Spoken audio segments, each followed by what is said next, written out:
ಗಣಪತಿ ಮೆರವಣಿಗೆ ವೇಳೆ ಗುಂಪು ಘರ್ಷಣೆ, ನಾಗಮಂಗಲದಲ್ಲಿ ಉದ್ವಿಗ್ನ ಸ್ಥಿತಿ. ನಾಗಮಂಗಲದಲ್ಲಿ ಸೆಪ್ಟೆಂಬರ್ 11ರಂದು ಪಟ್ಟಣದ ಗಣಪತಿ ಮೆರವಣಿಗೆ ವೇಳೆ ಕಿಡಿಗೇಡಿಗಳು ಕಲ್ಲು ತೂರಾಟ ನಡೆಸಿರುವ ಘಟನೆ ನಡೆದಿದ್ದು, ಇದರಿಂದ ನಾಗಮಂಗಲದಲ್ಲಿ ಪ್ರಕ್ಷುಬ್ಧ ಸ್ಥಿತಿ ಉಂಟಾಗಿದೆ. ಪಟ್ಟಣದ ಬದರಿಕೊಪ್ಪಲ್ನಲ್ಲಿ ಬುಧವಾರ ರಾತ್ರಿ ಗಣಪತಿ ಉತ್ಸವ ಮೆರವಣಿಗೆಯಲ್ಲಿ ಮೈಸೂರು ರಸ್ತೆಗೆ ಆಗಮಿಸ್ತಾ ಇದ್ದಂತೆ ಕಿಡಿಗೇಡಿಗಳು ಮೆರವಣಿಗೆಯಲ್ಲಿದ್ದ ಹುಡುಗರ ಮೇಲೆ ಕಲ್ಲು ತೂರಾಟ ಮಾಡಿದ್ದ ಘಟನೆಗೆ ಕಾರಣವಾಗಿದೆ. ಈ ಎರಡು ಗುಂಪುಗಳ ನಡುವಿನ ಜಗಳ ಜಾಸ್ತಿಯಾಗಿ ಗುಂಪುಗಳನ್ನು ಚದುರಿಸಲು ಪೊಲೀಸರು ಲಾಠಿ ಪ್ರಹಾರ ಮಾಡಿದ್ರು. ಚದುರದೆ ವಾತಾವರಣ ಬಿಗಿಯಾಗಿತ್ತು. ಪರಿಸ್ಥಿತಿಯನ್ನ ನಿಯಂತ್ರಿಸಲು ಪೊಲೀಸರು 4-5 ಬಾರಿ ಲಾಠಿ ಪ್ರಹಾರ ನಡೆಸಿದ್ದು, ಪರಿಸ್ಥಿತಿ ನಿಯಂತ್ರಣಕ್ಕೆ ಬಾರದ ಕಾರಣಕ್ಕೆ ಹರಸಾಹಸ ಪಡಬೇಕಾಯಿತು.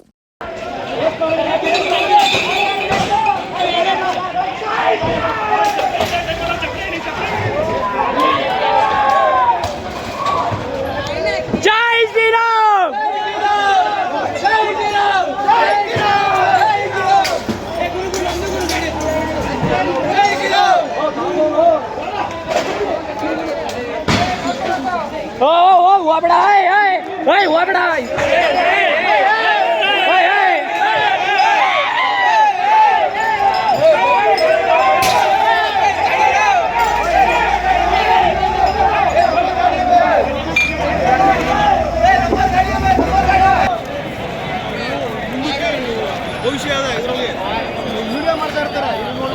ವಿಡಿಯೋ ಮಾಡ್ತಾ ಇರ್ತಾರೆ.